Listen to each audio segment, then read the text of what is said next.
Bueno, muy buenos días a los que estemos en América y buenas tardes a los que están conectados, por ejemplo, en Europa.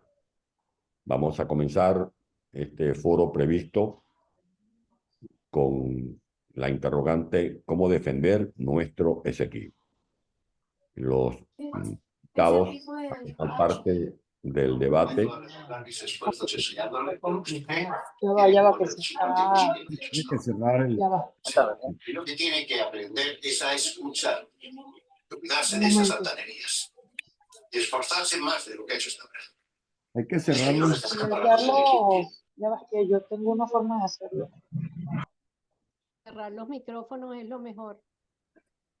Listo.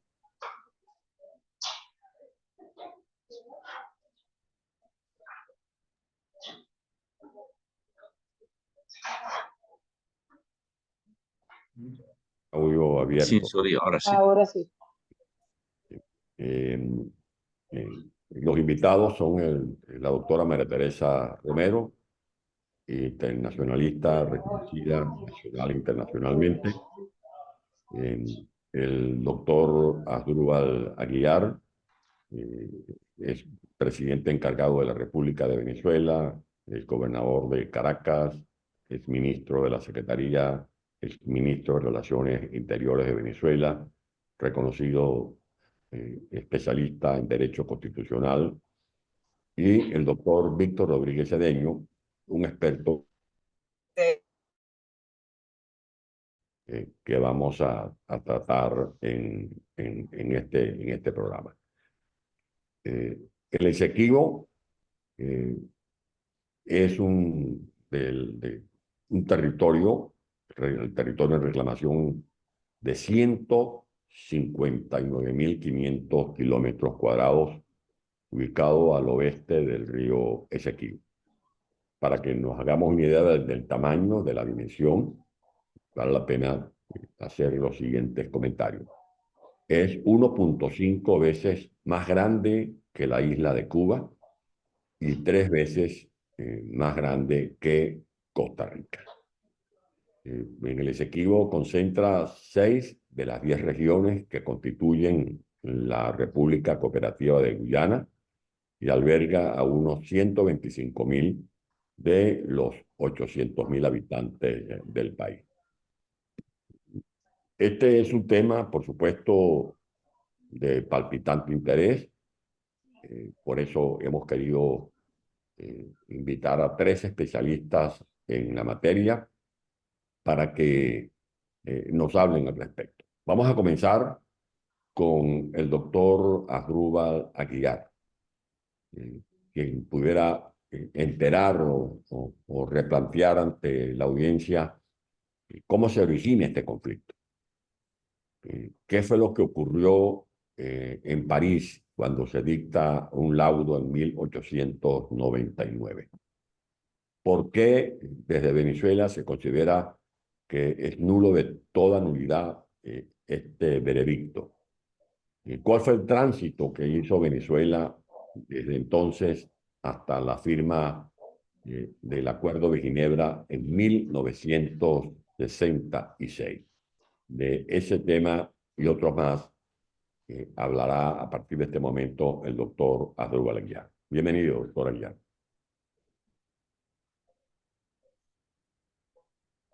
Ya. Ya, actívalo. Activa tu micrófono.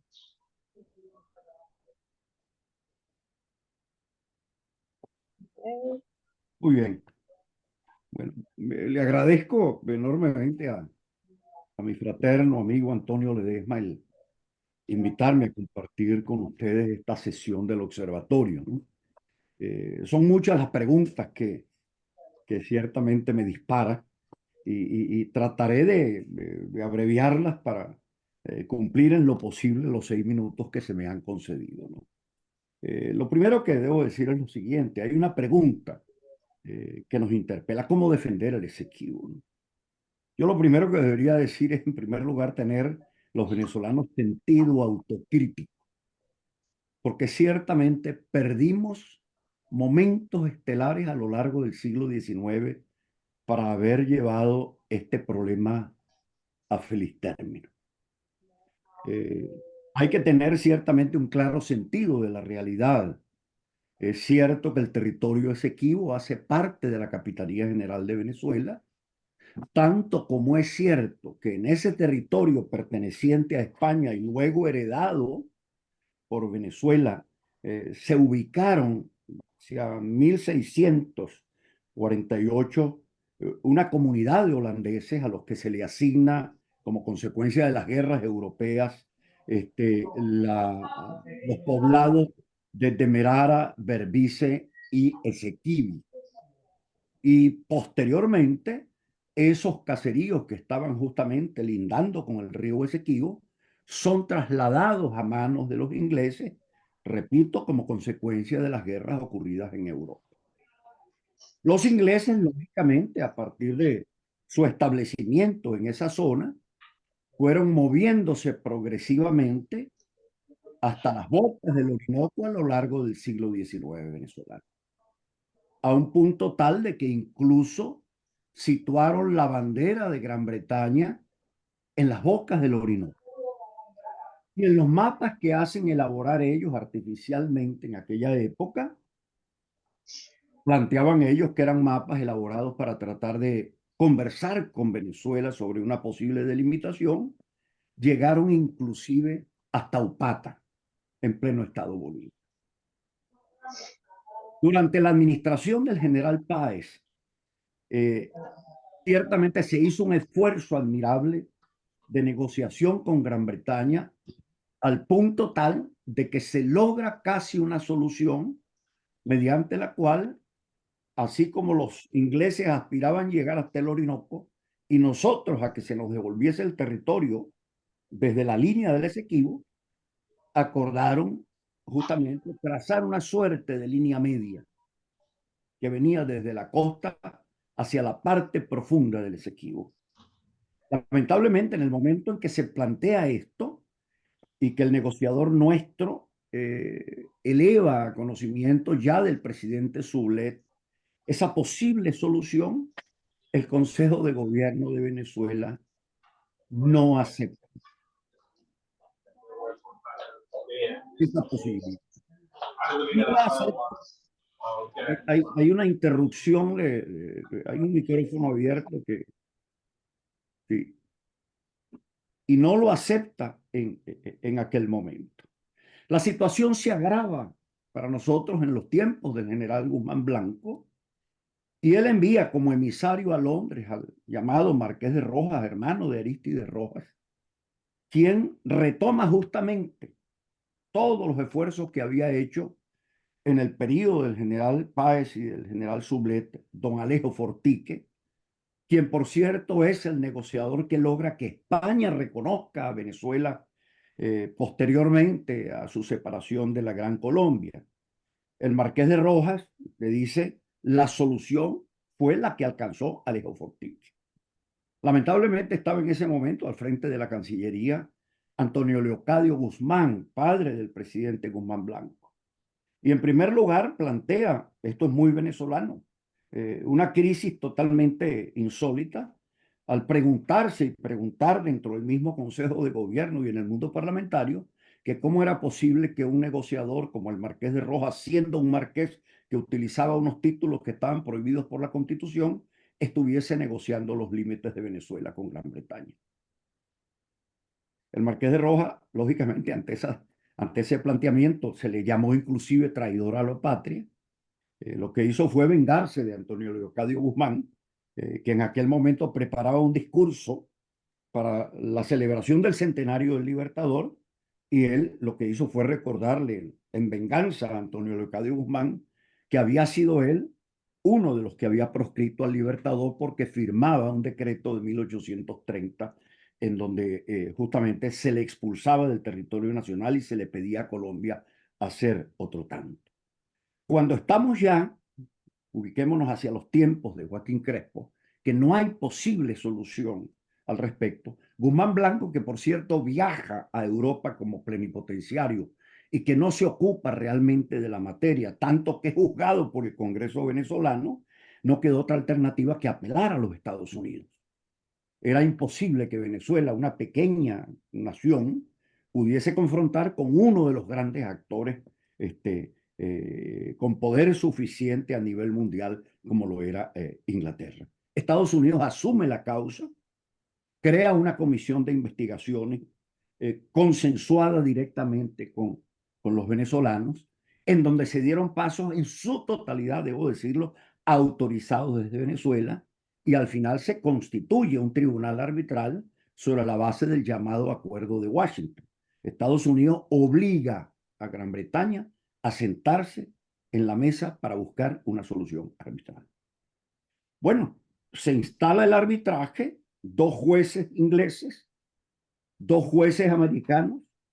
Nosotros nos preguntamos a la luz del siglo XXI, bueno, ¿cómo es posible que no estuviesen unos jueces venezolanos allí? Esa es una cuestión absolutamente irrelevante, porque en definitiva lo que se buscaba era que Estados Unidos con su poder pudiese frenar las apetencias de Gran Bretaña. El expresidente de los Estados Unidos actúa como abogado nuestro junto a don Severo Malet Prevost, jurista de primer orden de origen mexicano-americano, y en el momento crítico del arbitraje hay ciertamente una suerte de colusión, un acto de corrupción, lo llamaríamos así, entre los jueces ingleses y el juez ruso que presidía el tribunal, el señor de Martin, canciller del Ministerio de Relaciones Exteriores el ruso. ¿Por qué razón se produce esa colusión? Porque Rusia e Inglaterra estaban en ese momento debatiendo territorios en el Asia Central.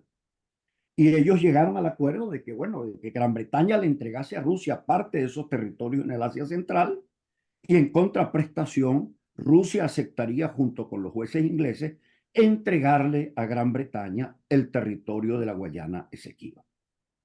Cuando esto ocurre, el señor de Martin es escandalizado, se lo presenta a nuestro abogado, que es el expresidente de los Estados Unidos, y él estuvo en ese momento, un momento de gran indignación, a punto de simplemente de voltear la mesa.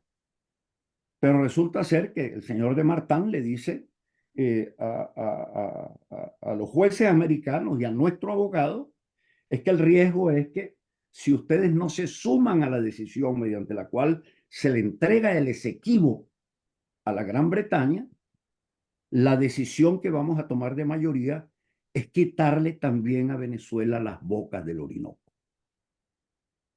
Harrison en sus memorias dice bien, yo después del primer arresto, que era hacer un voto salvado y dejar que ellos tomaran por mayoría una decisión que le quitaba las bocas del Orinoco a Venezuela, dijo yo, ¿cómo le explico a las generaciones de venezolanos del futuro que por un acto atrabiliario mío, incapaz de entender lo que estaba ocurriendo, hubiese permitido un desafuero de esa magnitud? Entonces aceptan firmar la sentencia y le salvan los americanos las bocas del Orinoco a Venezuela. Se queda Gran Bretaña con el territorio Esequibo. Y aquí hay 2 hechos que históricamente es bueno tenerlo presente.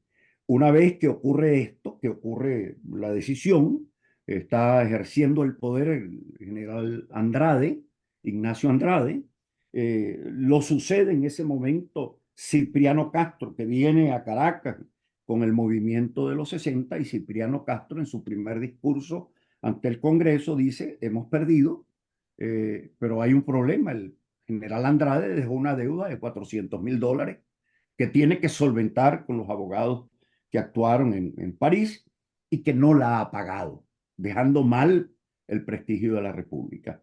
Y él le anuncia al Congreso, he llegado a un avenimiento con el señor de Martin para pagar en 2 cuotas $200,000 y $200,000 y satisfacer en este caso los honorarios y gastos que se habían causado.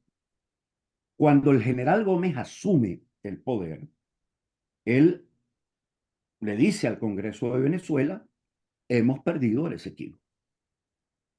Y dice, hemos perdido el Esequibo por una razón, porque no nos ocupamos de colonizar el Esequibo. Y le endosa la responsabilidad, por cierto, a los padres que evangelizaban en las tierras nuestras que no habían tenido la diligencia de hacerlo en esa zona hoy en reclamación. Y él decía, esto hay que corregirlo hacia el futuro, tratar de que los capuchinos, los dominicos que vengan a Venezuela tengan que realmente irse a las zonas más alejadas del territorio nacional. ¿Qué significa esto? Que Venezuela ciertamente perdió el Esequibo en un acto de colusión. ¿Qué ocurre? Llegado el siglo XX, mediante un esfuerzo sostenido que se tiene a lo largo de los gobiernos que anteceden al gobierno de la República Civil de Rómulo Betancourt y de Raúl Leoni, surge el memorándum de Severo Malet-Prevostez del año 49, que se hace público después de su muerte. Y él dice qué fue lo que pasó durante la realización del laudo arbitral. Hago una parte, y perdóname que me estés tomando unos minutos adicionales, por lo siguiente, porque el general Joaquín Crespo en 1898, una vez que se designa como presidente del tribunal a Desmartins, al jurista ruso muy reconocido en aquella época, él convoca al Congreso y le dice, los venezolanos debemos celebrar porque presidirá el tribunal arbitral un jurista ruso de reconocida fama en todo el planeta. La pregunta que yo me he hecho aquí, como profesor durante medio siglo de Derecho Internacional, era totalmente arbitrario lo que planteaba Desmartins en aquel momento. Resulta ser que Desmartins, 2 años antes del laudo arbitral, publicó su obra de Derecho Internacional justamente en París. ¿Y qué dice Desmartins con relación a los actos de descubrimiento y de colonización? Él dice, los actos de descubrimiento y colonización que tocan a las costas de un territorio, por sí solas no dan derecho a la posesión si no hay ejercicio real de la jurisdicción sobre el territorio. Entonces, ahí ciertamente venía el planteamiento. ¿Estábamos ejerciendo actos de jurisdicción en aquel momento? Es un tema para el debate jurídico, pero lo cierto es que perdimos el Esequibo. ¿Dónde estuvo el milagro? El milagro de los cancilleres del presidente Betancourt y del presidente Leoni, que en el momento en que va a tener lugar la independencia de la colonia británica de Guyana, hoy República Cooperativa de Guyana, en el momento en que va a tener lugar, ellos con apoyo de Estados Unidos plantean en Naciones Unidas la necesidad de que se debata alrededor de este tema, porque había una injusticia que se le había irrogado a Venezuela sobre la base de algo totalmente inadmisible. Y se firma el Acuerdo de Ginebra, con lo cual ciertamente se le abre a Venezuela, después de haber perdido el territorio Esequibo, la posibilidad de, a través de medios diplomáticos o adjudicativos, resolver sobre el territorio en 2 fases distintas, y con esto voy concluyendo para no avanzar sobre aspectos que me imagino que tocarán quienes nos acompañan. El Acuerdo de Ginebra, una vez firmado, planteaba 2 grandes perspectivas. La primera, encontrar una solución amigable y recíprocamente satisfactoria a través de una comisión mixta que tenía que instalarse después de aprobado el Acuerdo de Ginebra. Esa comisión mixta se instaló, la integraron por Venezuela 2 ilustres venezolanos, el doctor Luis Loreto y el doctor Gonzalo García Bustillos. No fue posible llegar con Guyana a ningún tipo de avenimiento con relación a la materia. Guyana sostenía que para ellos era válido el laudo arbitral. Nosotros sosteníamos que ellos estaban obligados a negociar de manera satisfactoria. ¿Qué ocurre? En la segunda parte de ese tratado, de ese Acuerdo de Ginebra, cosa que por cierto lamentablemente algunos niegan en este momento, pero está el discurso del canciller Iribarren Borges ante el Congreso en el momento en que presenta para su aprobación por parte del Congreso el Acuerdo de Ginebra. El canciller Iribarren Borges dice que tenemos que ir a una solución que logre alguna fórmula amistosa y recíprocamente satisfactoria para las partes. Si esto no llega a ese punto, lamentablemente tendremos que ir a la vía adjudicativa o judicial, arbitral o judicial, con esta particularidad. En el proceso de negociaciones ocurrido en Ginebra, la carta de la Corte Internacional de Justicia no era guyanesa, ni era británica. Era la carta que se jugaba a Venezuela, convencida como estaba de que sus títulos históricos y jurídicos eran suficientemente sólidos. Y la tesis de la Corte Internacional de Justicia era rechazada fundamentalmente por los ingleses. ¿Por qué? Porque sabían efectivamente que si se iba al plano de los jurídicos, ellos ciertamente les iba a costar defender su posesión sobre el territorio Esequibo. Tanto que en el momento en que negoció por nosotros justamente el enviado del general Páez y del general Sublet, y cuando viajó a Londres para negociar por nosotros el Marqués de Roja en nombre y por cuenta del general Guzmán Blanco, ellos siempre le lanzaban a los ingleses la carta del arbitraje para resolver jurídicamente y no por vía amistosa la controversia con el Esequibo. Así que yo concluiría simplemente diciendo lo siguiente. Debemos tener un sentido autocrítico para poder defender al Esequibo. Debemos tratar de comprender el ecosistema de aquella época, porque había una concepción del derecho internacional que no es la que conocemos nosotros en este instante. Tenemos que tener un claro sentido de la realidad para evitar los complejos localistas, adicionalmente para tratar de evitar lo que nos ha hecho a los venezolanos mucho daño, que es la victimización, e interpretar de buena fe las normas del Acuerdo de Ginebra para alcanzar una solución adecuada en la Corte Internacional de Justicia. Y no se nos olvide esto.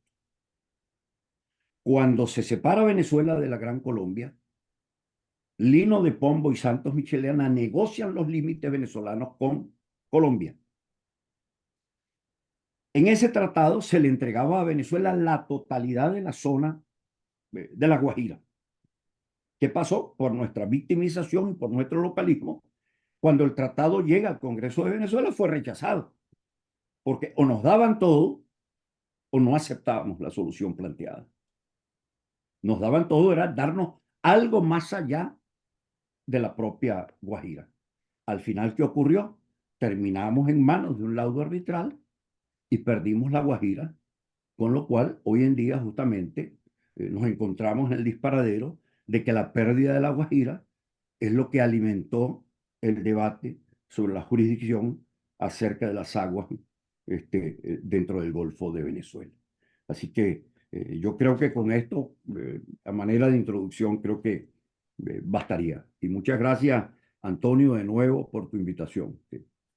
Muchísimas gracias, doctora Zugagliar. Sin duda alguna, creo que todos los que hemos escuchado esta exposición la calificamos como una cátedra magistral que nos ofrece luces muy importantes para comprender el origen del conflicto en el que nos encontramos en la actualidad. Y de este repaso histórico pasamos a la hora actual, y por eso le cedo la palabra al doctor Víctor Rodríguez Cedeño para que nos dé algunas reflexiones sobre el acontecimiento que ha tenido lugar en las últimas horas, cuando hemos visto a la señora Delcy Rodríguez, emisaria del régimen que encabeza Nicolás Maduro, consignando ante la Corte Internacional de Justicia en La Haya un documento en representación de ese régimen. ¿Hay aquí alguna contradicción? Porque por una parte niegan la validez de esa instancia, pero acuden a la misma. ¿Qué repercusiones puede tener esta diligencia de la señora Rodríguez a favor de los intereses de Venezuela? Adelante, doctor Rodríguez Cedeño. Bueno, muchas gracias, doctor Antonio Ledesma, por la invitación a participar en este importante encuentro y compartir con dos viejos amigos, colegas, la doctora María Teresa Romero y el doctor Asdrúbal Aguiar. Me corresponde a mí ahora entonces examinar un poco el tema a partir del 8 de abril de este año, o sea, qué incidencia tiene en el proceso esta presentación de Venezuela en la Corte. Pero primero yo quisiera hacer dos observaciones preliminares que me parecen importantes. Primero, insistir en que la reclamación del territorio Esequibo es una cuestión de Estado. Es una cuestión que interesa a todos los venezolanos, que no puede ser ni politizada, ni ideologizada, ni manejada de una manera política, electoral, ni de ninguna otra consideración. Es un asunto de todos los venezolanos que debe tener un análisis principalmente jurídico.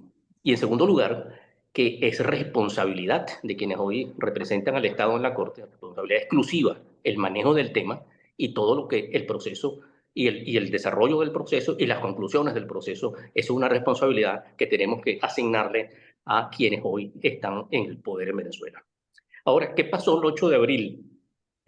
Bueno, recordemos que Guyana presentó una demanda en el 2018 que venía fundamentada en la declaración, en la solicitud o la remisión que hizo el secretario general de Naciones Unidas en virtud del artículo 4 del Acuerdo de Ginebra de 1966. Esa demanda, Venezuela no compareció en esa parte del proceso, apenas presentó un memorándum bastante débil. Ese memorándum, esa posición de Venezuela de no comparecer, trajo como consecuencia que no se presentaron los argumentos suficientes para rechazar la competencia de la Corte que se podía haber trabajado. Muchos pensamos en que la Corte no era competente y ello por varias razones, entre otras porque Venezuela no había expresado de manera clara e inequívoca el consentimiento de aceptarla. Y bueno, que además el Acuerdo de Ginebra, las partes se comprometen a una solución práctica mutuamente satisfactoria que es muy difícil de obtener, por supuesto, en base a una decisión judicial. Pero el no comparecimos, ya venían las debilidades de los últimos años, del 98 en adelante, unas debilidades, no participación en el proceso de buenos oficios. El secretario general remitió finalmente, como dije ahora, la controversia. La Corte se declaró competente y Venezuela rechazó la competencia de la Corte a pesar de la decisión del tribunal. Más adelante, sin embargo, contradictoriamente, rechazando la competencia, nombra un juez ad hoc, nombra un agente, participa en los debates públicos e incluso presenta una excepción de inadmisibilidad que la Corte rechaza en el 2023. Es decir, participa en el proceso que, en primer lugar, la Corte decidió que era competente, decidió que la demanda era admisible y que por lo tanto podía ejercer su jurisdicción. Y Venezuela lo rechaza permanentemente, pero participa en el proceso. Y eso es un poco lo que ha ocurrido el 8 de abril. Venezuela llega a la delegación venezolana llega a La Haya con una serie de textos fundamentalmente, aparentemente, según la información de carácter histórico, para fundamentar la titularidad jurídica de Venezuela sobre el territorio Esequibo. Pero al mismo tiempo que se presentan para llevar esta documentación sobre la titularidad, al mismo tiempo rechazan de nuevo la jurisdicción de la Corte, que no solamente que la Corte la había decidido, que era una decisión vinculante, sino que Venezuela había actuado y en aplicación de un principio procesal internacional, que es el Forum Prorogatum, había un consentimiento implícito ya, o sea, no hay ninguna duda en cuanto a la participación de Venezuela. Puede ser que no comparezca porque el estatuto lo establece, pero una cosa es no comparecer y otra cosa es no aceptar la competencia. La competencia está establecida y Venezuela puede decidir si su estrategia jurídica lo recomienda, no participar en el proceso, no comparecer en el proceso, lo que en la primera fase no nos trajo muchos beneficios. En esta parte acaban de decir o insinuar que no van a participar en el proceso porque se están desconociendo de nuevo la competencia, simplemente la Corte va a continuar manejando el tema, el proceso va a continuar, Venezuela es parte del proceso y esta contramemoria, que ellos no llaman contramemoria, sino que llaman como un documento sobre la verdad histórica de la reclamación del territorio Esequibo, esa contramemoria, que Guyana, por cierto, se complace de que Venezuela haya entrado al proceso, no la llaman contramemoria para evitar esa calificación de parte en el proceso y lo denominan documento, pero en el fondo pudiera interpretarse que es la contramemoria, la depositan en la fecha en que tenían que hacerlo. Formalmente podría ser considerada la contramemoria. Desde luego, el contenido es quizás lo más importante. Guyana presentó su memoria hace 2 años en un documento de 376 páginas con 4 anexos. Nosotros no sabemos qué presentó Venezuela en esta oportunidad, solo que se presentaron 12 cajas de documentación histórica. Venezuela se presenta, suponemos, entendemos, esperamos que en esta contramemoria o en este documento que ellos llaman documento de la verdad histórica, se presente lo que realmente interesa al procedimiento, que son argumentos para refutar los planteamientos que presenta Guyana en su demanda. ¿Y cuál es el objeto de la demanda? La validez, la confirmación de la validez del laudo arbitral del 3 de octubre de 1899. Eso es importante porque la Corte no va a decidir sino eso. Desde luego, la titularidad jurídica es sumamente importante porque para demostrar el despojo del que fuimos víctimas en el 99, pues simplemente hay que acudir a los documentos históricos para demostrar que ese territorio es de Venezuela desde 1777. Pero lo fundamental es la nulidad. Guyana en su memoria presenta todas las causales, o sea, desmonta las causales eventuales que podría presentar Venezuela de nulidad, error, fraude, corrupción, exceso de poder, y otras causales. Venezuela tendría que presentar, y probablemente, ojalá lo haya incluido en ese documento, que no se denomina todavía contramemoria, el examen de esas causales de nulidad. Por ejemplo, la no motivación es una causal sumamente importante porque el laudo no fue motivado a pesar de que ya en el derecho internacional la motivación era obligatoria en las decisiones arbitrales. Tampoco también una causal de nulidad, la no consideración del principio del uti possidetis iuris, por ejemplo, y la aplicación arbitraria impuesta en el Tratado de Washington del 97 del principio de la prescripción adquisitiva y el manejo de ese principio. Es decir, hay una serie de causales que pueden ser invocadas por Venezuela y que deberían ser invocadas o tenían que haber sido invocadas en este documento. Ahora, ¿qué va a suceder en cuanto a la competencia? Ya sabemos que no hay ninguna duda. La admisibilidad, no hay ninguna duda. El respeto de las decisiones. Venezuela es parte y tiene que respetar la decisión que se adopte, que se va a adoptar probablemente dentro de un año y medio, depende un poco del funcionamiento de la Corte y la serie de casos que tenga o que esté manejando, ¿no? Ahora, la Corte va a considerar esta documentación. Es probable que las partes puedan, se les permite solicitarle a la Corte la presentación de una réplica y de una dúplica. Es decir, Guyana puede comentar los argumentos de Venezuela y Venezuela podría todavía, lo que alargaría un poco más el proceso, comentar a través de una dúplica los argumentos en esta segunda fase de Guyana. Eso puede alargar el proceso.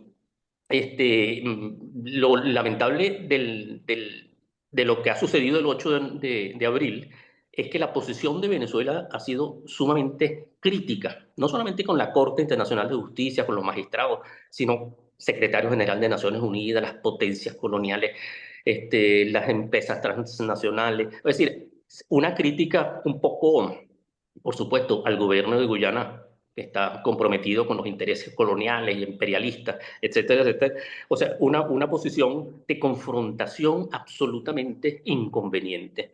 Una posición que se contradice, porque lo que estoy tratando de presentar son las contradicciones. No aceptamos, pero comparecemos.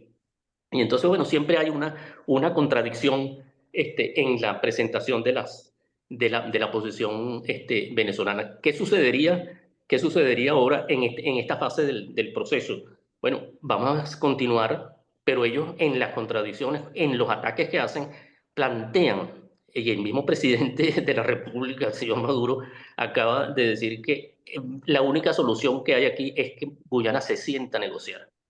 Bueno, lejos de crear las condiciones para una negociación, que es posible, en la práctica no es imposible, lejos de facilitarlas, lo que ha hecho es complicar cualquier negociación con todas estas ofensas y todos estos ataques a todos los actores que están alrededor de este proceso. Es decir, hay una contradicción que es absolutamente inadmisible por parte, en estos momentos, de Guyana. Claro que las negociaciones son siempre intraprocesalmente, es decir, durante el proceso puede haber una negociación. Si se manejara con inteligencia, el tratamiento o la controversia, pues simplemente se podría llegar a una conclusión, a una negociación favorable para ambas partes, y es allí lo que responde a lo que era el Acuerdo de Ginebra. Otra contradicción, rechazan, ellos, ahí coincidimos en el sentido de que ellos consideran que el Acuerdo de Ginebra de 1966 es el único marco para tratar la controversia, ciertamente, pero es que no estamos fuera del Acuerdo de Ginebra. Ellos dicen que estamos fuera del Acuerdo de Ginebra, y la Corte no.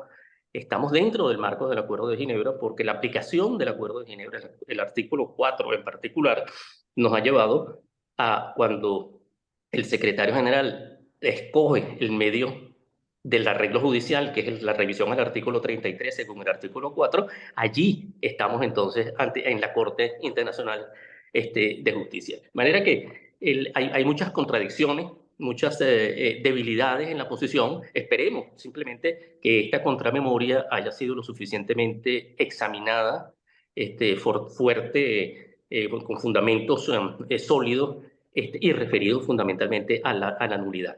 Lo que queda por delante, como dije, es el proceso, y tenemos que tener en cuenta algo muy importante, que todas las decisiones de la Corte son vinculantes para las partes en el proceso, la relatividad de la obligatoriedad, y después que tienen el carácter de cosa juzgada, es decir, no pueden ser objeto de ninguna apelación, quizás de interpretación o de revisión en condiciones muy particulares. Y, ya tenemos una decisión sobre competencia, una ordenanza que tiene el valor de decisión sobre inadmisibilidad, sobre admisibilidad, y vendrá una decisión de fondo. Las partes están obligadas a ejecutar la decisión de fondo, y por supuesto, si hay algún incumplimiento, hasta el Consejo de Seguridad podría participar para obligar a las partes, o a la parte que no cumple con la sentencia, el objeto de esa decisión.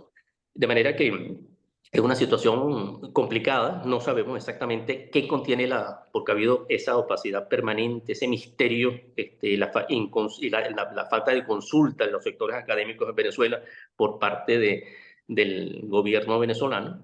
En estos momentos, que es el único que representa al Estado en la Corte Internacional de Justicia, no se han hecho las consultas necesarias.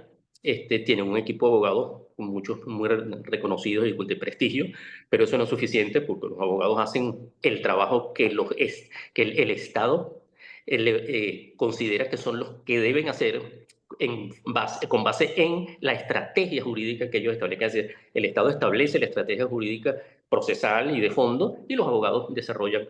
Por muy buenos que sean los abogados que participen en el proceso, están respondiendo siempre a los lineamientos estratégicos y de fondo del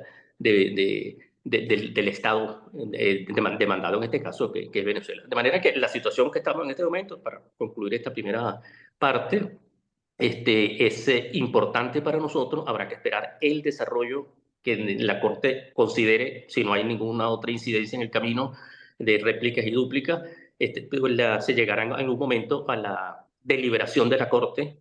Estamos uno de los 3 casos que la Corte tiene ahorita pendiente, es el de Venezuela, de manera que en un año y medio, 2 años, no sé, quizás con la cantidad de trabajo que tiene la Corte puede retrasarse, habría una decisión, y esa decisión va a ser fundamental para Venezuela.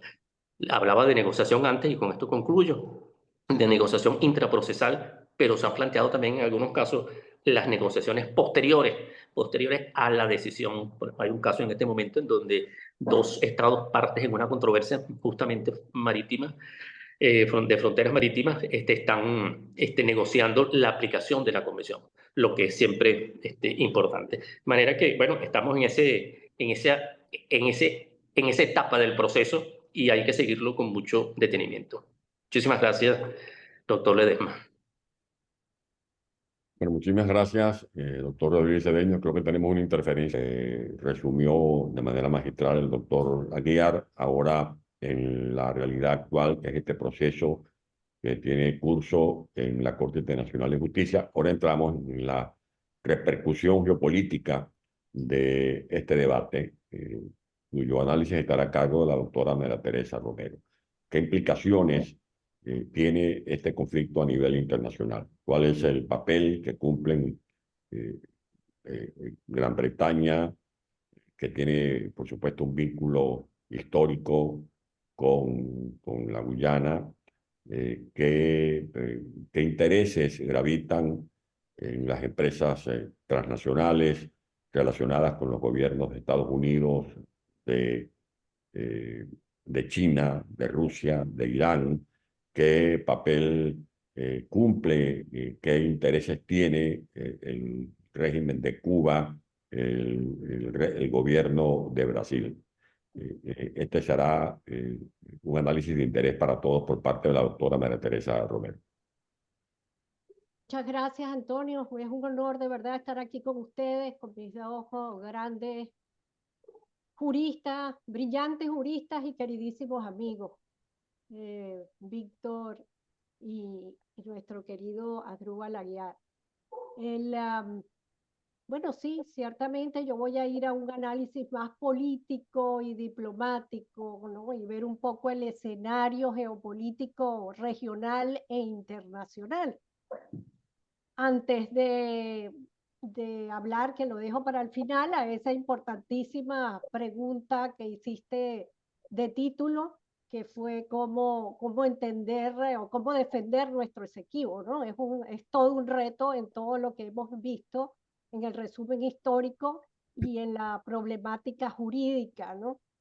Yo quisiera empezar diciendo que el escenario regional e internacional que se mantuvo más o menos con sus altas y bajas desde la firma del Acuerdo de Ginebra en 1966 y la independencia de Guyana, después del Acuerdo de Ginebra, hasta la llegada de Hugo Chávez al poder, fue, yo diría, bastante equilibrado.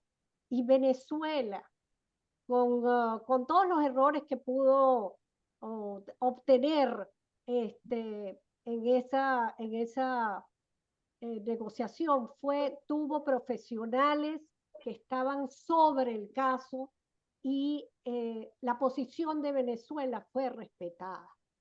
En todos los gobiernos de los 40 años hubo una política exterior coherente en ese sentido.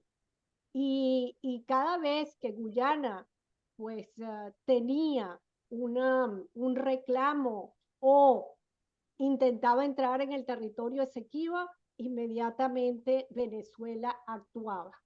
Y allí estaban todas las fuerzas del país apoyando eso. O sea, era una política exterior de Estado, profesional, no ideologizada, y bastante moderada, porque Venezuela tuvo en un momento dado muy buenas relaciones con Guyana. De modo que se pudo mantener la posición de Venezuela bajo el respeto y la consideración.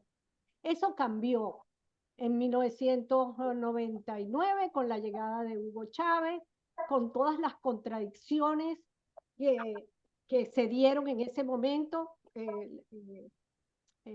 Bitoco habló, Víctor Rodríguez Cedeño, el doctor Cedeño habló de las contradicciones de hoy en día, prácticamente de la administración de Nicolás Maduro, pero es que también se dieron contradicciones durante el gobierno de Hugo Chávez, ¿no?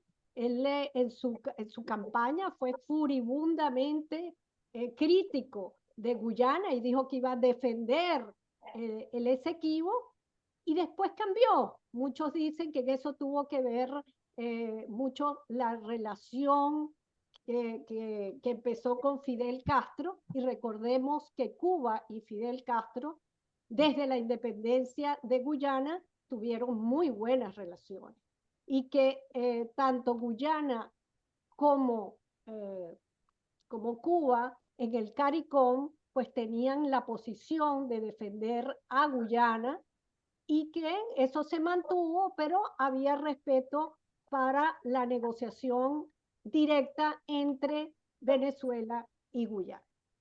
Entonces, eso ha cambiado. Como dije, no voy a profundizar más en la etapa de de Hugo Chávez, que sabemos después que prácticamente obvió el tema del Esequibo en aras de tener una buena relación con Guyana y del CARICOM y por los votos del CARICOM, sobre todo en la OEA y en la ONU.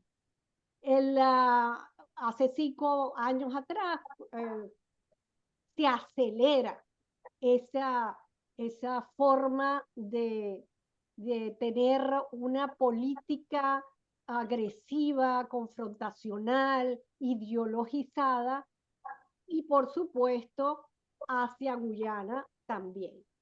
Cosa que ya han explicado nuestros dos amigos y juristas. El gobierno de Nicolás Maduro realmente hizo que la comunidad internacional cambiara de opinión y defendiera hoy en día más a Guyana que a la posición venezolana. Esto lo vemos claramente en los dos hechos, se ven otros ejemplos, pero recordemos los dos hechos. El referéndum que hizo la administración de Nicolás Maduro el pasado 3 de diciembre. Y después, ahora, la ley de defensa del Esequibo, que es un exabrupto y que así lo han considerado no solamente digamos, países que se han puesto y son socios, digamos, hoy en día de Guyana, sino también los que han sido socios de Venezuela. Ahora, ¿por qué ha cambiado esto? Porque el valor que ha adquirido Guyana como producto del petróleo y del gas, bueno, ha sido enorme, ha sido un polo de inversión muy importante. Hoy en día tenemos que Guyana es la economía con la tasa de crecimiento más alta del mundo, considerado el más rápido desarrollo de una explotación petrolera en aguas profundas en la historia mundial, imagínense ustedes, y hay que tomar en cuenta que esos dos motores de la economía, me estoy refiriendo al petróleo y al gas, todavía siguen siendo importantes en el mundo y lo serán por mucho tiempo, aunque los combustibles fósiles tengan sus días contados, ¿no? Por otra parte, también está el hecho que, como hemos dicho, Guyana ha construido una política exterior especialmente profesional, comercialmente, y ahí tenemos que le ha dado concesiones para operar esa parte del Esequibo, sobre todo el bloque Snowden, no sé cómo se pronuncia realmente, pero esa parte no solamente está la conocida ExxonMobil, ¿no? Y la filial GES, que es la nueva socio de Chevron, sino que también está allí la estatal petrolera de China. Aquí están actuando conjuntamente, pero es que además de eso hay como 8 o 9 compañías petroleras extranjeras también tratando de explorar. O sea, Guyana ha sido abierta en ese sentido. Guyana ha tenido esa política exterior de vengan a invertir, yo soy un polo de inversión, y por supuesto ha estado jugando como siempre lo ha hecho, que es víctima de un agresor, pero es que ahora tiene todos los argumentos en la mano, porque ciertamente el gobierno de Maduro ha sido muy, muy confrontacional, muy agresivo, con todos, y por supuesto la opinión pública internacional y todos estos países se han ido hacia allá. Y los que son socios de Venezuela, que estamos hablando de Rusia incluso, estamos hablando de China, estamos hablando de Irán, estamos hablando de Cuba, también son socios en cierta forma, o si no quieren negocios con Guyana, porque es el polo económico que está floreciendo y ellos quieren estar ahí. Cuba, en primer lugar, con toda la historia de cooperación que hay entre Cuba y Guyana, ellos ven como una posibilidad obtener petróleo más barato, también ya lo obtuvo de Venezuela, ya lo puede obtener de Guyana, y que tiene todas las facilidades del mundo. Rusia ciertamente le interesa seguir siendo socio de Venezuela, pero también le interesa Guyana. Guyana, recuérdense que en la época en que Guyana estaba muy vinculada con la revolución cubana, también hizo muy buenos cooperación y negocios y relaciones con la Unión Soviética. De hecho, hoy en día Rusia le está vendiendo armas también a Guyana. Hay países, por ejemplo, como Brasil, con Lula. Brasil, que siempre apoyó a Hugo Chávez, a Nicolás Maduro, y ahora también está apoyando a Guyana, porque además históricamente Brasil tiene intereses y de hecho después de ese exabrupto de llamar a un referendo que el doctor Bruer Calías lo llamó un referéndum ilegal, antijurídico, además de inútil, etcétera, etcétera, lo han calificado así nuestros especialistas. Con todo y eso, Brasil le está vendiendo, después de eso, Brasil salió a buscar la mediación entre Guyana y Venezuela, y fue el artífice, según dicen, de la reunión que se dio en la isla del Caribe entre los presidentes Maduro y Ali de Guyana para, bueno, retomar la paz. O sea, Brasil está preocupada y ha dado declaraciones críticas en los últimos días sobre esta nueva ley orgánica de defensa del Esequibo. Tomemos otro país, por ejemplo. Bueno, al menos estos socios, Rusia, Brasil, que él es el único que ha hablado, criticado con moderación, pero lo ha hecho, al menos todos estos socios de la izquierda de Venezuela se han mantenido callados, pero ¿hasta qué punto se van a quedar callados? Por otra parte, un país como Estados Unidos, que por supuesto tiene Chevron, tienen ahí a Exxon y otras compañías operando, y Gran Bretaña, que históricamente ha estado cercana a Guyana. Recordemos que Guyana es parte del Commonwealth, de la mancomunidad de los estados de la Gran Bretaña, de modo que enseguida salieron Estados Unidos y Gran Bretaña a dar apoyo de defensa a Guyana en el caso de que, pues, de esta violencia verbal y estas agresiones, en algún momento el gobierno de Maduro, que yo creo que es bastante improbable, pero es posible, que para mantenerse en el poder o verse acorralado, pues actúe de una forma conflictiva en el terreno. Pues esos dos países manifestaron todo el apoyo militar. De hecho, Gran Bretaña envió un navío de guerra en diciembre para hacer operaciones conjuntas.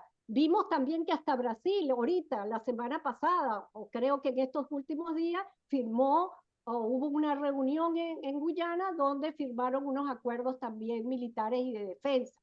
De modo que el escenario internacional ha cambiado completamente y ahora es contra de Venezuela, no era como antes. Y ciertamente si hay un conflicto mayor, pues vemos que van a actuar porque además hay un cansancio, a mi modo de ver, un gran cansancio en torno a esta política exterior en general, no solamente hacia la frontera, sino en general del gobierno de Nicolás Maduro hacia el mundo. Ha sido completamente desacertada, confrontacional, y no les interesa. Saben además que el gobierno de Maduro está perdido si hubiese unas elecciones realmente libres, estuviera perdido.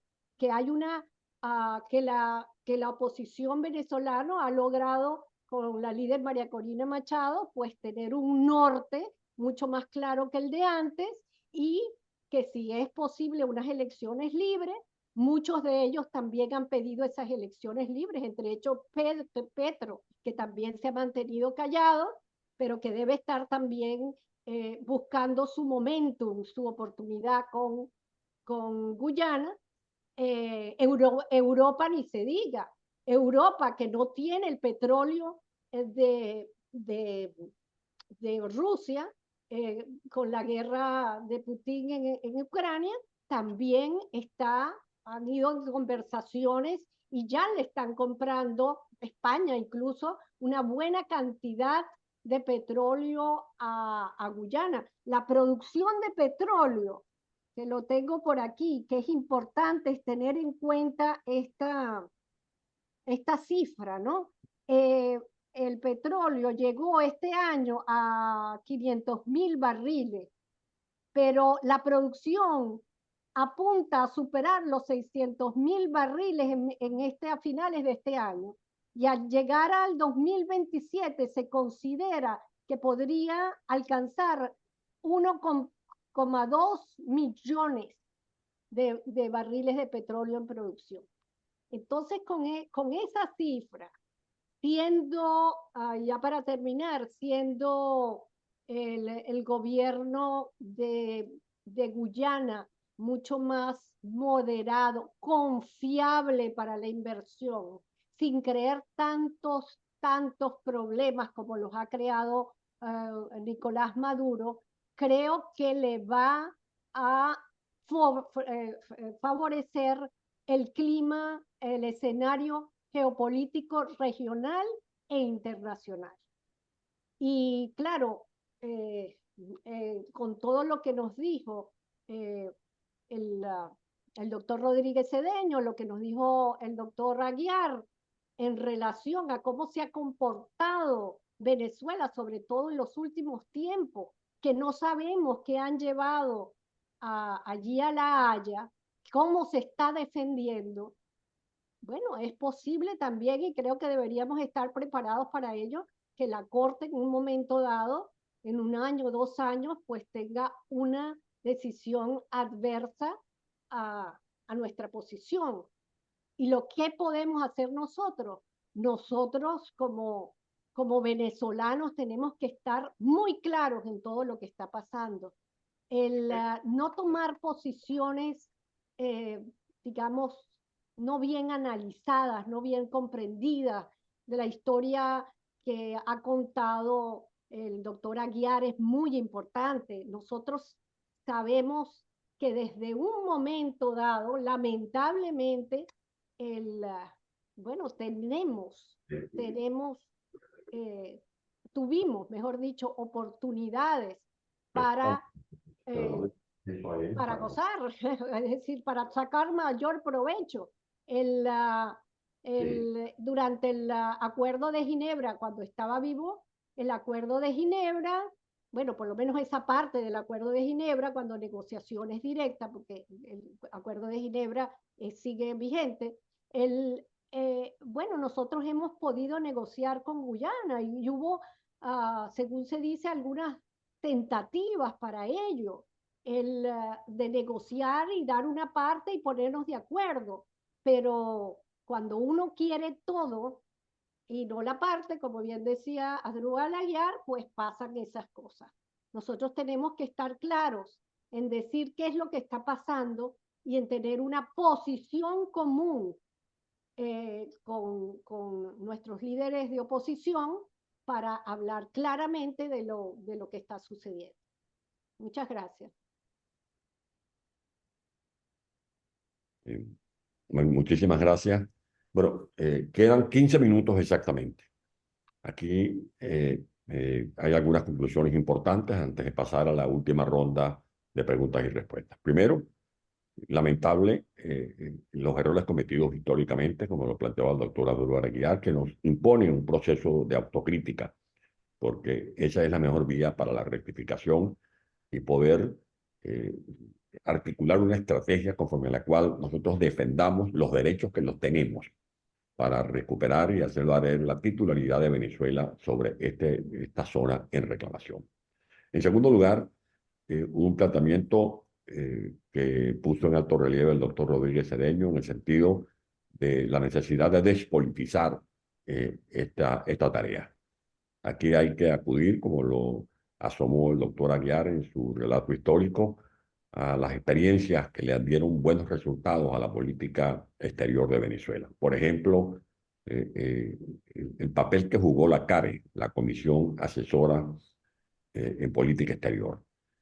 Tiene que dejarse de lado la politiquería, la politización para imponer, por el contrario, una política de Estado en la que todos los venezolanos estemos llamados y convocados a defender nuestros derechos en esta zona en reclamación. Ahora entro en algunas interrogantes para el doctor Adolfo Aguiar. Por ejemplo, en 1999, Guyana trazó una línea arbitraria de demarcación, otorgando espacios marinos entre Guyana, la Guayana Esequiba y la plataforma del Delta. Es decir, en la zona en reclamación. En el año 2004, Hugo Chávez visita Georgetown y anuncia allí que Venezuela no se opondrá para nada, o que no va a obstaculizar ni va a cuestionar el desarrollo de Guyana en áreas tan sensibles como la agricultura, la minería y la energía, con tal que sean de beneficio para la población. Son palabras textuales del discurso de entonces de Hugo Chávez. En el 2008, la empresa Exxon inicia una serie de estudios preliminares a evaluaciones en las zonas en reclamación, pero que no conllevaron a perforación de pozos, sino a evaluaciones técnicas con información sísmica. Pero en el año 2012, esa misma empresa Exxon y la Shell son beneficiarias del otorgamiento de bloques como el Starbucks de 75.000 kilómetros cuadrados.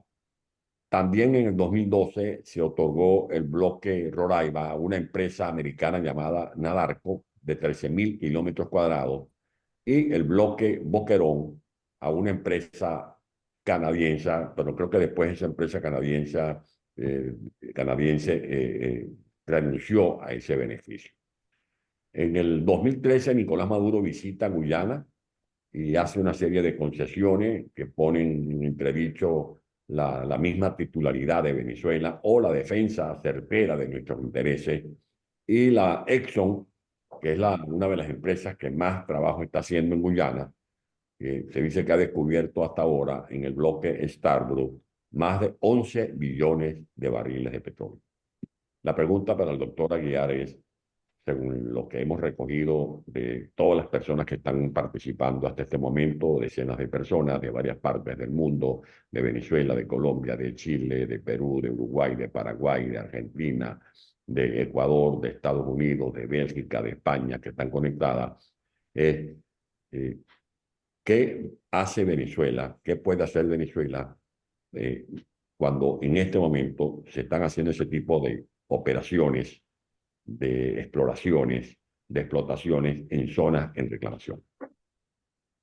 En primer lugar, creo que hay que tener presente lo siguiente, que la Corte Internacional de Justicia tuvo el inteligente cuidado de limitar temporalmente, en su ámbito temporal de validez, el debate que tiene ante sí. ¿Qué significa esto? En sus decisiones, en donde asume la competencia, dice claramente que todos los hechos que hayan ocurrido con posterioridad a 1966 no tienen ningún tipo de incidencia en la reclamación. Esto creo que es una buena noticia para Venezuela, porque dice bien Antonio lo ocurrido en el año 2004. Y es que en el año 2004, cuando Hugo Chávez supera, entre comillas, el referendo revocatorio, en el mes de noviembre adopta el célebre documento La Nueva Etapa, el nuevo mapa estratégico de la Revolución Bolivariana. Y ahí expresamente dice que a costa de lo que sea, lo que tenía que privilegiarse era el sumar a Guyana al movimiento de izquierda de la región, haciéndole todas las concesiones que fuesen posibles. Si uno revisa el comportamiento de los gobiernos de Chávez y de Maduro, y los pudiese ver desde el punto de vista internacional, y si no hubiese mediado ese acotamiento temporal que hizo la Corte, uno estaría frente a una suerte de stop. O sea, Venezuela, en cierta forma, habría renunciado a la reclamación Esequibo. Entonces, creo que este es un elemento que hay que tomarlo en consideración. ¿Qué pudo haber hecho Venezuela en el momento en que el secretario general de Naciones Unidas anuncia que la vía de solución es la Corte Internacional de Justicia? Lo que tenía que haber hecho Venezuela es haber demandado a Guyana y no esperar que Guyana demandase a Venezuela. Porque ciertamente la contraposición de tesis la entendía el Congreso de Venezuela de 1966, según la explicación que da el canciller Iribarren Borges, que es interpretación auténtica de ese tratado. ¿Y qué decía Iribarren Borges? Nosotros vamos por la vía de la solución amigable y recíprocamente satisfactoria, y con esa carta fuimos al lago de Lemán.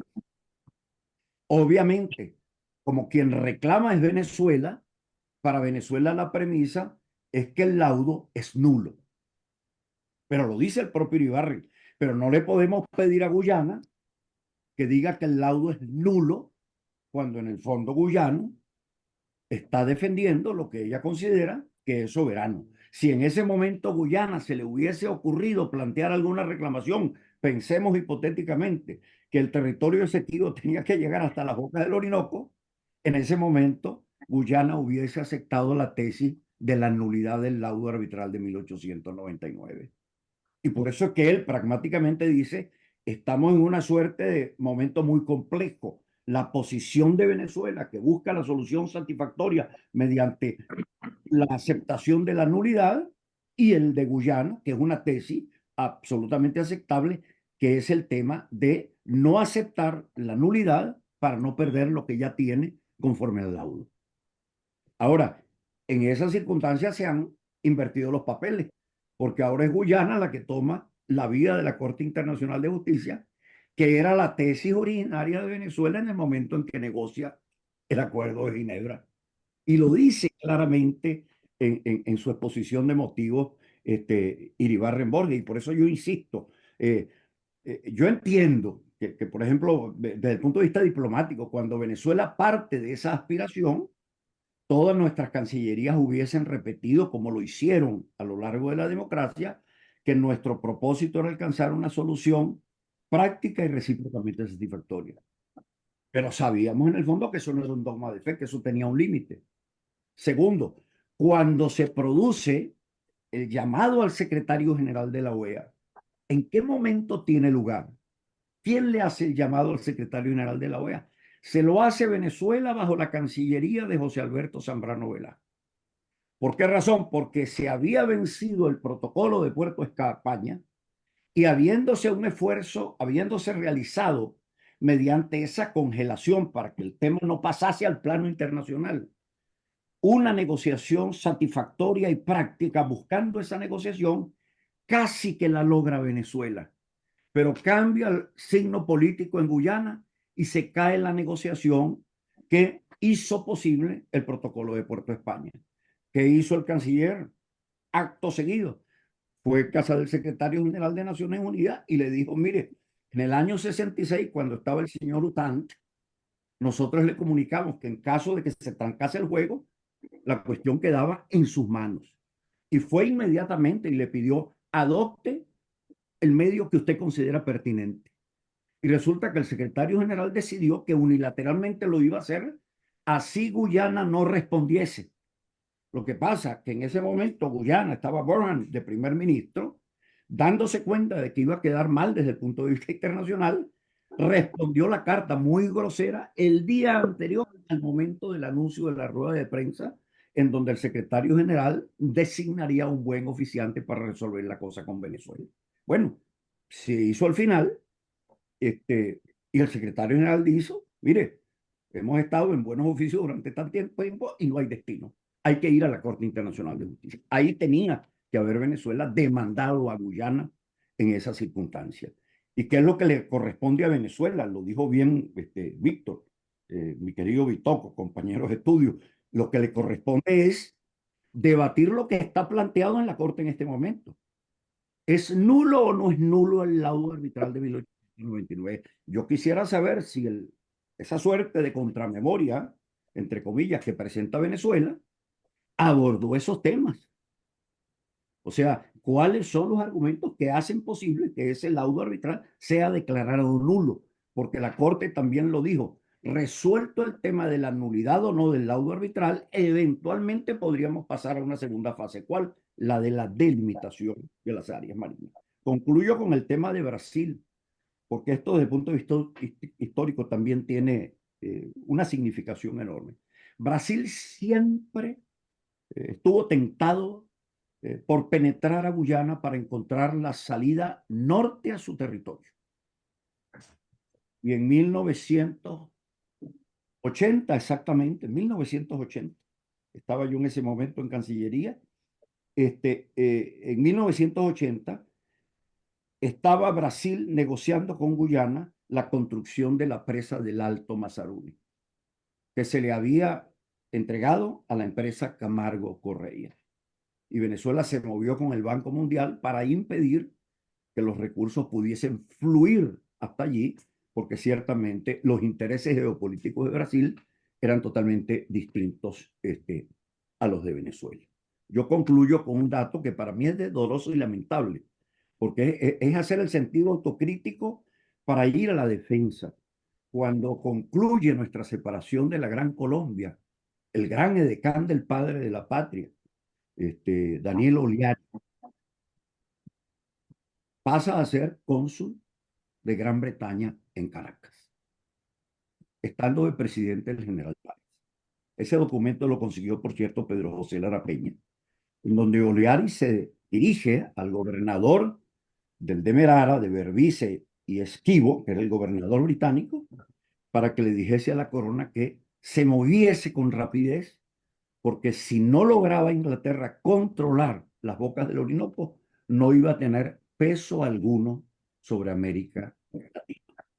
Así que todas esas cosas hay que verlas para justamente situar esto en su contexto y hacer lo que tenemos que hacer, asumir con responsabilidad el juicio ante la Corte Internacional de Justicia, sin politizarlo, sin estos arrestos que en el fondo indisponen a la Corte con relación a Venezuela, para que nosotros podamos ciertamente hacer lo que quisimos hacer desde el principio con Gran Bretaña, que era resolver jurídicamente la controversia por el territorio Esequibo.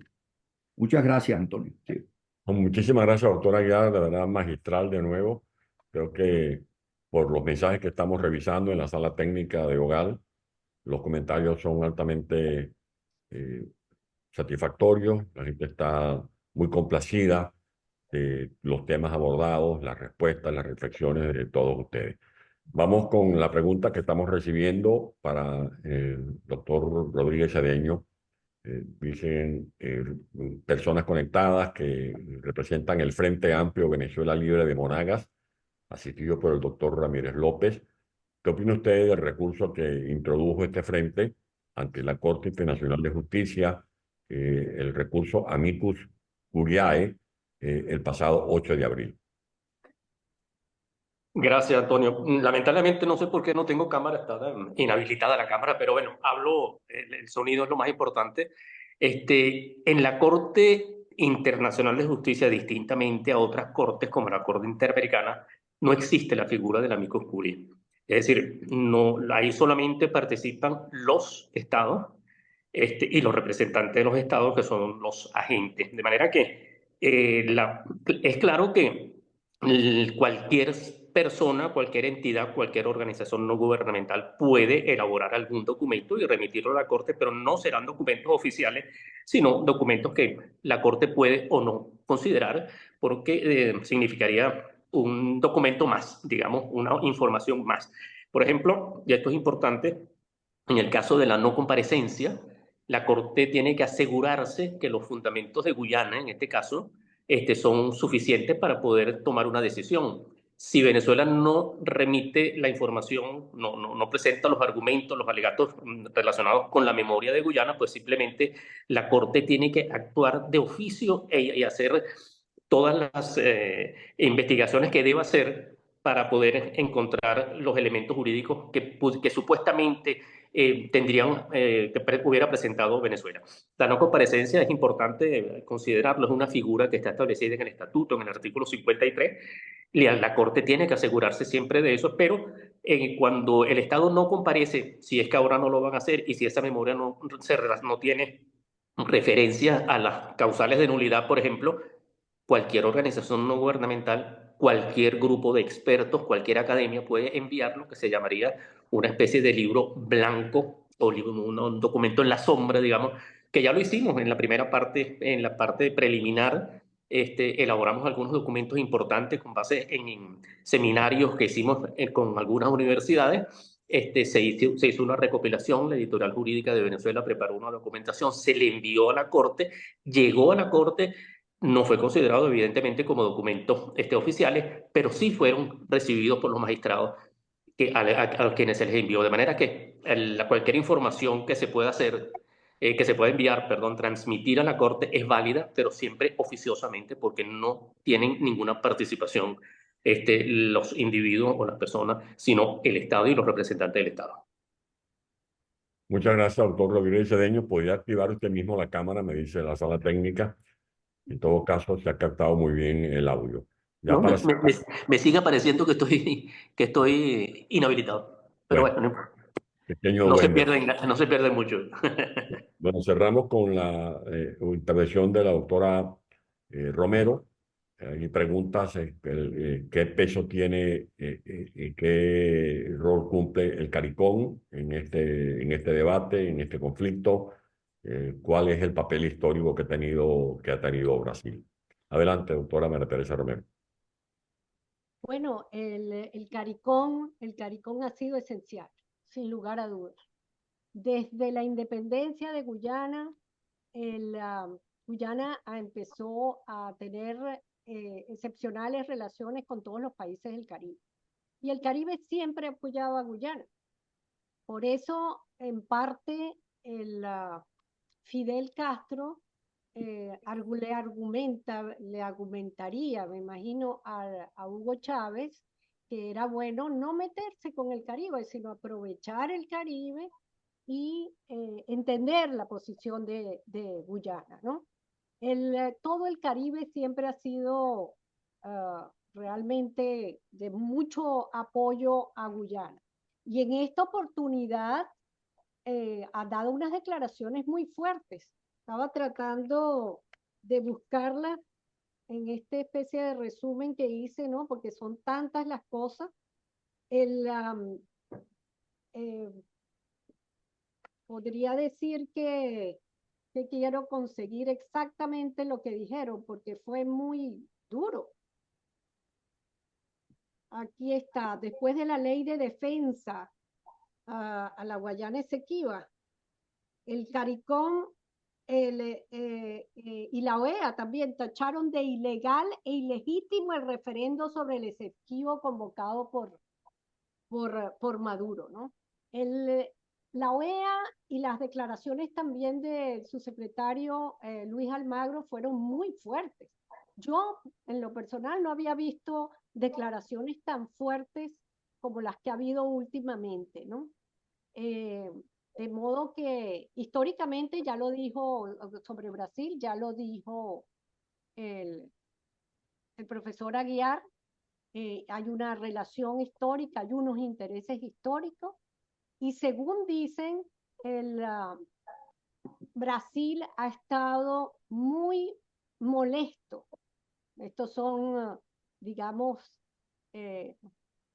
argumentos que se oyen en las redes, ¿no? Y de algunos que conocen lo que pasa en Itamarí, y bueno, ha estado muy molesto con esta posición de Maduro, que lo considera completamente desacertada. ¿Qué va a pasar? No sé, pero Lula se ha ofrecido públicamente como mediador y el gobierno de Maduro no le ha respondido. De modo que yo creo que lo que dije antes, que si escala este conflicto, todos estos países socios de Maduro eh, pues van a tomar una posición más activa en pro de Guyana, y, y creo que van a pasar del silencio a una posición más crítica, ¿no? La otra cosa que quería decir, que pregunta aquí el señor Juan Cardoso, ¿no? Me dice, doctora María Teresa, ¿debemos olvidarnos del Esequibo como territorio venezolano? No, por supuesto que no. O sea, nosotros tenemos una posición histórica y hoy más que nunca hay que defenderla. Sin embargo, lamentablemente tenemos un gobierno que no permite que la defendamos como debemos defenderla, pero todavía queda espacio. Yo creo que yo he oído las declaraciones que ha dado la candidata Machado en relación a este tema. Creo que es una posición muy clara. Ella está asesorada por personas, juristas que, que entienden bien el problema y la necesidad de tener no solo una excelente posición y coherente posición jurídica, sino de nuevo, la diplomacia es importante. Hay que tener acercamiento con todos estos países, incluso desde la oposición, con todos estos países dubitativos. De hecho, María Corina Machado felicitó públicamente a Brasil, diciéndole que gracias por esas declaraciones que dio. Y yo creo que debe la oposición conjuntamente, debe organizarse mejor en todas partes, sobre todo en Europa, Gran Bretaña, Estados Unidos, etcétera. Bueno, en todas partes, incluidos aquellos que son más ideológicamente proclives a apoyar a Nicolás Maduro, para explicarle bien la situación, porque yo sí creo que además de lo jurídico, la parte político-diplomática es sumamente importante en estos asuntos. De modo que todavía nos queda mucho por hacer, y una cosa esencial es estos foros divulgativos, gracias a Antonio Ledesma, porque estos foros son muy útiles para que la ciudadanía pueda comprender y actuar y promover estas ideas en las redes sociales y donde sea los escenarios más posibles. Bueno, muchísimas gracias, doctora Romero. Igualmente, muchísimas gracias en nombre de todos los participantes, a los extraordinarios conferencistas que han puesto al servicio de la audiencia sus vastos conocimientos. Me refiero, además de la doctora Romero, al doctor Azul Aguilar, al doctor Víctor Rodríguez Cedeño. Agradecemos a toda la gente que se ha conectado. También los motivamos a que repliquen todas estas iniciativas a través de sus respectivas redes sociales. Invitarlos al seminario que muy pronto va a poner en marcha OGAL, nuestro Observatorio Geopolítico de América Latina. El seminario comienza el próximo 4 de mayo. Ya están otorgadas 190 becas para personas de distintos países que se han inscrito, gente de Venezuela, de Colombia, de Chile, de Uruguay, Paraguay, de Argentina, de Perú, de Ecuador, de Panamá, de Costa Rica, de Estados Unidos, de España y de Portugal. Es un seminario cuyo título es los recursos energéticos y su impacto en la geopolítica. El rector del seminario, organizado por OGAL, será el doctor Humberto Calderón Berti, exministro de Energía y Minas de Venezuela, el presidente de LOPEP, el presidente de PDVSA. Vamos a tener como conferencistas al doctor José Toro Jardín, al doctor Juan Fernández, al doctor Evanán Romero, al doctor Juan Sabo, al doctor Víctor Vázquez, al doctor David Morán, al doctor Juan Carlos Sánchez, al doctor Nelson Hernández, al doctor Fernández Cuesta, expresidente de la Repsol de España, y una conferencia magistral de cierre del expresidente de Ecuador, doctor Yamil Manwa. Este seminario comienza el próximo 4 de febrero. Mientras tanto, pendientes de la reposición de estas conferencias a través de nuestras redes sociales, y cerramos reiterando nuestro inmenso agradecimiento a los conferencistas y, por supuesto, el agradecimiento a toda la gente que forma parte de las redes de OGAL que se han conectado durante este mediodía en América y esta tarde en Europa. Hasta pronto y muchísimas gracias. Gracias. Saludos.